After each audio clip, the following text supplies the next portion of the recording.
रहमतुल्लाहि व बरकातहू। Students 11th class का ये टॉपिक मुझे डालना है। पहले जो टॉपिक डाले हैं उसके आगे का कंटिन्यू टॉपिक है ये ऑब्जेक्टिव्स ऑफ बिज़नेस। बिज़नेस का मीनिंग तो हमने देख लिया था, अब हम देखेंगे बिज़नेस के ऑब्जेक्टिव्स। ऑब्जेक्टिव्स मतलब मकसद, बिज़नेस क्यों किया जाता है, उसके अलग अलग ऑब्जेक्टिव्स हम लोग आज पढ़ेंगे।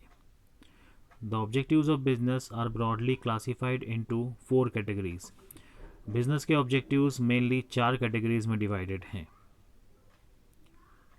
इसमें सबसे पहला है इकोनॉमिक ऑब्जेक्टिव्स। इकोनॉमिक का मीनिंग मैंने आपको बताया था, which is related to money, जो पैसे से रिलेटेड हो। इसका फर्स्ट ऑब्जेक्टिव है production of goods. Production means goods को बनाना, यह पहला ऑब्जेक्टिव होगा। सेकेंड होगा प्रॉफिट मेकिंग, प्रॉफिट कमाना। बिजनेस का मकसद प्रॉफिट कमाना होता ही है। अगर कोई भी बंदा बिजनेस करता है तो उसके पीछे इसका मकसद प्रॉफिट कमाना है। दूसरे भी मकसद हो सकते हैं, लेकिन पहला मकसद तो प्रॉफिट कमाना ही होगा।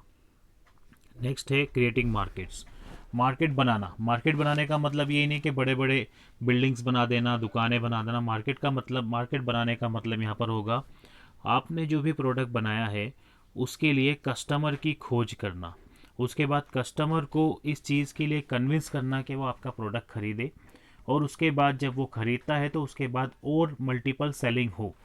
आपके प्रोडक्ट को कस्टमर तक पहुंचाने के बाद फिर उसको सर्विसेज भी देना। इस तरह से कस्टमर जब सेटिस्फाई होता है तो वो माउथ पब्लिसिटी के थ्रू और भी लोगों को ये कन्विंस करता है कि वो आपका प्रोडक्ट खरीदे। इस तरह से प्रोडक्ट की सेल एक एरिया से दूसरे एरिया और एक शहर से दूसरे शहर में बढ़ती है। इसे बोलते हैं मार्केट को बनाना। मॉडर्न टेक्नोलॉजी, नेक्स्ट पॉइंट होगा मॉडर्न टेक्नोलॉजी मीन्स बिजनेस में कोशिश ये करना कि आप नई टेक्नोलॉजी का उपयोग करो। नई टेक्नोलॉजी के उपयोग से फ़ायदा ये होता है, थोड़ी सी कॉस्टली तो ज़रूर होती है, लेकिन इससे प्रोडक्शन बढ़ता है, टाइम घटता है। प्रोडक्शन बढ़ने का सीधा सीधा मकसद यही होता है कि कॉस्ट ऑफ प्रोडक्शन का कम होना।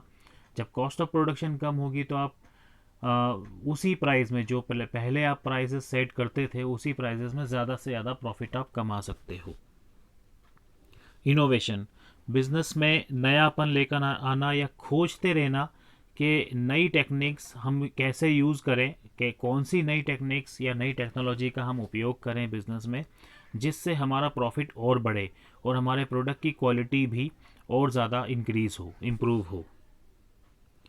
Best possible use of scarce resources, business में हमेशा रिसोर्सेज की कमी बनी रहती है। जैसे कभी फंड कम पड़ जाता है, कभी स्पेस कम पड़ जाती है, कभी लोग कम पड़ जाते हैं। तो जितना रिसोर्सेज आपके पास है उसी को प्रॉपरली यूज़ करना, उसी को प्रॉपर यूज़ करके ज़्यादा से ज़्यादा प्रोडक्शन करना, जिससे कि ज़्यादा से ज़्यादा आपका प्रॉफिट बने। अब नेक्स्ट होगा human objectives, which is related to human, मतलब इंसान से रिलेटेड ऑब्जेक्टिव्स क्या क्या हो सकते हैं। जब आप बिज़नेस करते हो तो बहुत सारे लोग आपके साथ जुड़ते हैं, तो उन लोगों के प्रति भी आपकी कुछ जिम्मेदारियां बनती हैं और उसके कुछ मकसद आपके लिए होते हैं। वो मकसद कौन कौन से हैं वो हम डिटेल में देखते हैं। फर्स्ट है एम्प्लॉयज़। एम्प्लॉयज़ जो लेबर या एम्प्लॉयज़ आपके यहाँ पर जो काम करते हैं उनको फेयर वेजेस देना, मतलब उनको मजदूरी सही देना। बोनस जहाँ ज़रूरत पड़े उनको देना। जब आप एक्स्ट्रा प्रॉफिट कमाते हो तो उसका हिस्सा थोड़ा सा, उसका शेयर थोड़ा सा एम्प्लॉयज़ के साथ भी शेयर करना चाहिए, उसे बोनस कहा जाता है।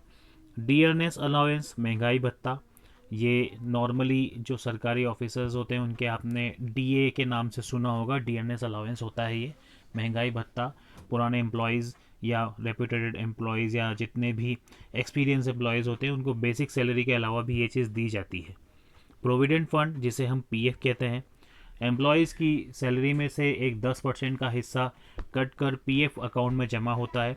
संस्था भी उसमें से इतना ही मिलाती है, तो संस्था भी उसमें से 10% अपना इन्वेस्ट करती है और पीएफ अकाउंट में एम्प्लॉय की जमा होती है।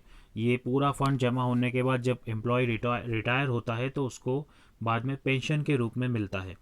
इसके अलावा एजुकेशन फैसिलिटीज़, मतलब जो सरकारी एम्प्लॉयज़ या पुराने एम्प्लॉयज़ होते हैं उनके बच्चों को फ्री में स्कूल की फ़ीस भरना या फ्री में स्कूल का एजुकेशन दिया जाता है।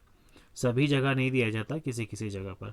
इसके अलावा medical facilities, first aid box छोटी से छोटी संस्था में होना चाहिए। इसके अलावा बड़ी संस्था जो है वो रेगुलर अपने एम्प्लॉयज़ का चेकअप भी करवाती हैं, मेडिक्लेम भी करवाती है और मेडिकल फैसिलिटीज़ भी प्रोवाइड करती है। तो ये पहला ऑब्जेक्टिव हुआ।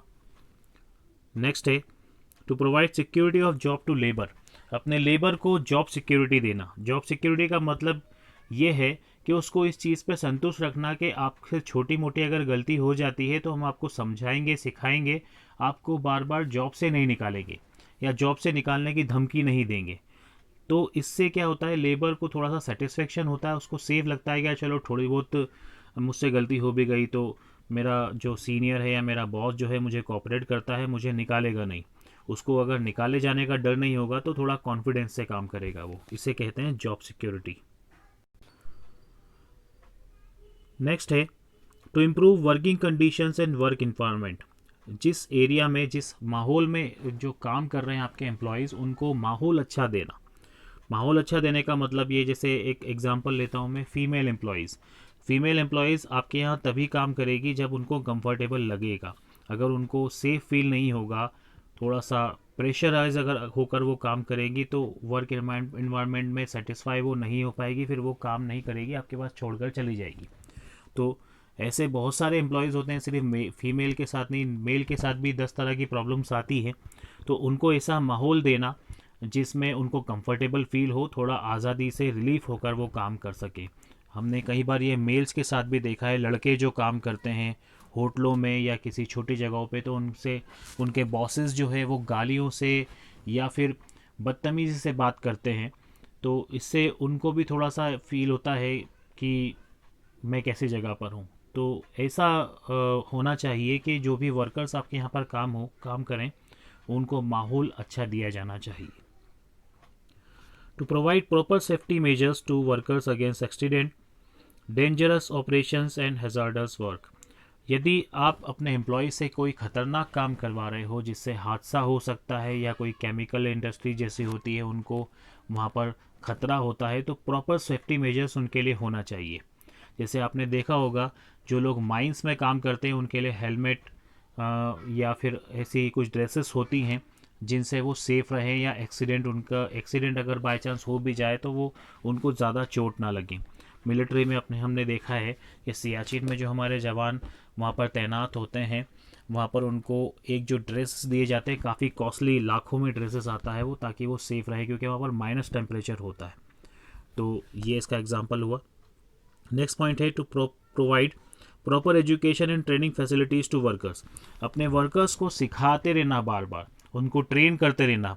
ऐसा नहीं है कि एक बार उनको सिखा दिया तो वो ज़िंदगी भर ही आपके पास काम करते रहेंगे। मोबाइल भी हमें रिचार्ज कराना पड़ता है बार बार। तो कोशिश करना चाहिए कि जो हमारे पास एक्सपीरियंस वर्कर्स हैं उनको भी हमें नई टेक्नोलॉजी सिखानी चाहिए, उनको अपडेट करना चाहिए, जिससे वो इम्प्रूव कर सकें अपने करियर में भी। अब ये ह्यूमन ऑब्जेक्टिव हुआ। नेक्स्ट है social objective.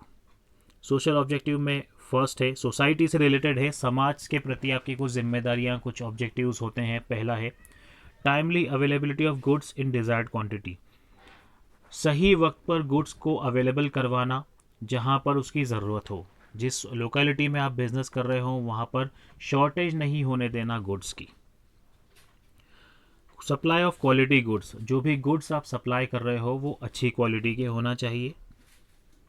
Generation of employment, बेरोज़गारी कम करके रोज़गार बढ़ाना चाहिए। मतलब पहले अगर आपका काम अगर बढ़ता है तो पहले तो कोशिश करो कि आप अपने एरिया के ही किसी लोगों को या अपने समाज के ही कुछ लोगों को, बेहतर होगा मैं अगर अपनी लैंग्वेज को थोड़ा प्रॉपर करूँ तो अपने देश के लोगों को पहले प्रायोरिटी दें कि उनको एम्प्लॉयमेंट मिले, जिससे कि अनएम्प्लॉयमेंट हमारे यहाँ का कम हो। Avoidance of profiteering and anti social practices. कुछ लोग मुनाफाखोरी करते हैं, जब मार्केट में चीज़ें कम होने लगती है, शॉर्टेज पड़ने लगता है, तो उसको जानबूझकर महंगा बेचते हैं, एमआरपी से ज़्यादा में बेचते हैं। ये गलत चीज़ है, इससे बचना चाहिए।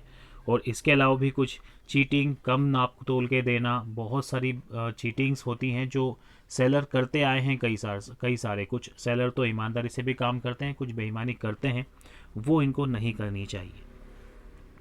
Avoidance of slums and pollution, झोपड़पट्टी उसे स्लम्स कहा जाता है, उनको अवॉइड करना और पॉल्यूशन को अवॉइड करना। इसका मतलब ये नहीं है कि आप झोपड़पट्टी को तोड़वा दो कहीं बन रही है तो। आप पहले लोगों को रोज़गार दो। जब लोग आपके यहाँ काम करेंगे, पैसा कमाएंगे, तो वो पैसा अपने जीवन में लगाएंगे, बेहतर अपनी ज़िंदगी को सुधारने की कोशिश करेंगे। जिसके पास इनकम होगी वो अपने घर को भी बेहतर बनाएगा, और सफाई के लिए भी आप उनको जागरूक करो तो पॉल्यूशन फैलेगा ही नहीं। तो ये सोशल ऑब्जेक्टिव्स हुए। अब है नेशनल ऑब्जेक्टिव्स। ये हमारे देश से रिलेटेड ऑब्जेक्टिव्स हुए। जिस देश में आप रहकर काम कर रहे हो वहाँ पर आपके ऑब्जेक्टिव होना चाहिए टू प्रमोट सोशल जस्टिस, सामाजिक जस्टिस से काम करना। इसका मतलब सभी के साथ बराबर का व्यवहार करना। नेक्स्ट है to produce according to national priorities. देश में जिस चीज़ की ज़रूरत हो वो चीज़ बनाई जानी चाहिए। जैसे अभी कोरोना के टाइम पर जब हमारे यहाँ कोविड-19 से जब फाइटर्स लड़ रहे थे, हमारे जितने भी योद्धा थे, कोरोना योद्धा, उनको जब किट की ज़रूरत पड़ी और ग्लव्स वगैरह सैनिटाइज़र की ज़रूरत पड़ी तो बहुत सारी कंपनियों ने ये बनाना शुरू कर दिए। तो देश की प्रायोरिटी अभी इस वक्त पर मेडिकल इक्विपमेंट्स बनाने की है और वो बना भी रहे हैं। नेक्स्ट है टू प्रमोट एक्सपोर्ट्स। हमारे देश में फ़ॉरेन करेंसी आए, इसलिए आपको एक्सपोर्ट बढ़ाना चाहिए। उसके लिए आप ज़्यादा से ज़्यादा प्रोडक्शन करें, ज़्यादा चीज़ें बनाएं, पहले हमारे देश में बेचें, उसके बाद जो एक्स्ट्रा बचता है उसे आप फ़ॉरेन में भेजें, जिससे फ़ॉरेन करेंसी हमारे यहाँ पर आएगी। जब फ़ॉरेन करेंसी हमारे पास आती है तो वो डायरेक्टली या इनडायरेक्टली गवर्नमेंट के पास ही जाती है, और फिर वो गवर्नमेंट किसी भी दूसरे देश से पेट्रोल वगैरह या कोई नई टेक्नोलॉजी या हथियार खरीदते हैं या मेडिसिन्स वगैरह खरीदते हैं तो उनको डॉलर में पेमेंट करना होता है, तो वो डॉलर की शॉर्टेज नहीं पड़ती है उससे, जिससे हमारा रुपया भी मजबूत होता है। तो एक्सपोर्ट बढ़ाना चाहिए। To find out better substitute for imports. बहुत सारी चीज़ों के लिए हम दूसरी कंट्री पे डिपेंड हैं, तो उसके लिए हमें इंपोर्ट करना पड़ता है। कोशिश ये करना चाहिए कि हमें इंपोर्ट ना करना पड़े। अब इंपोर्ट जब हम नहीं करेंगे तो उसका सब्सटीट्यूट यहाँ पर बनाना पड़ेगा। कोशिश ये करेंगे जो दवाइयाँ हम चाइना से मंगवाते थे अभी, वो दवाइयाँ यहीं बनना शुरू हो। तो जब यहीं पर दवाइयाँ बनना शुरू होंगी तो चाइना से हमें मंगवाना नहीं पड़ेगा। तो इसे कहा जाता है बेटर सब्सटीट्यूट फाइंड आउट करना, ताकि हम इम्पोर्ट्स ना कर पाएँ। ये चीज़ करना चाहिए। To help the government in times of crisis and natural calamities. आपने पीएम केयर फंड के बारे में सुना होगा। अभी जब इतनी बड़ी आपदा हमारे यहाँ पर आई हुई है तो बहुत सारे लोग गवर्नमेंट की मदद कर रहे हैं। नेचुरल कैलेमिटीज़ इसे कहा जा सकता है, या क्राइसिस जब भी होता है तो गवर्नमेंट की बहुत सारे लोग मदद करते हैं। बहुत सारे बिजनेसमैन भी आगे आते हैं, आम जनता भी मदद करती है, और करना भी चाहिए। अगर आप बिजनेसमैन हैं तो गवर्नमेंट की मदद करें इस कैलेमिटीज़ से बचने के लिए। तो ये हमारे सारे ऑब्जेक्टिव्स थे। मैंने कोशिश की कि सारे पॉइंट्स इसमें कवर कर सकूं, फिर भी मैंने मेन पॉइंट्स ही लिए हैं। इसमें अगर कुछ भी डाउट हो तो आप मुझसे पर्सनली पूछ सकते हैं, कमेंट सेक्शन में भी मैसेज कर सकते हैं। इसके आगे के और लेक्चर्स में आगे डालूँगा। Thank you.